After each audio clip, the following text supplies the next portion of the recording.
কোনো ব্যক্তি খুন হলে ওই ব্যক্তির গোপনে থাকা ঋণ যদি পরিবার না জানে তাহলে ওই ঋণের হুকুম কি হবে? এটা কি খুনির উপর বর্তাবে?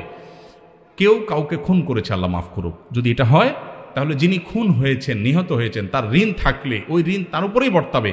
খুনি খুন করে অপরাধী হয়েছে সেটা ভিন্ন বিষয়, কিন্তু ঋণ তার উপরে বর্তাবে। কেন? কারণ তিনি ঋণগ্রস্ত হলে তার কর্তব্য ছিল লিখে যাওয়া ওসিয়ত করা। নবী সাল্লাল্লাহু আলাইহি ওয়াসাল্লাম বলেছেন, কারো কোনো ওসিয়ত করার কিছু থাকলে সেজন্য রাতে না ঘুমায় ওসিয়ত লেখার আগ পর্যন্ত। ভাইরা আমার, এই জন্য লিখে রাখবেন, নোট মেনটেন করবেন।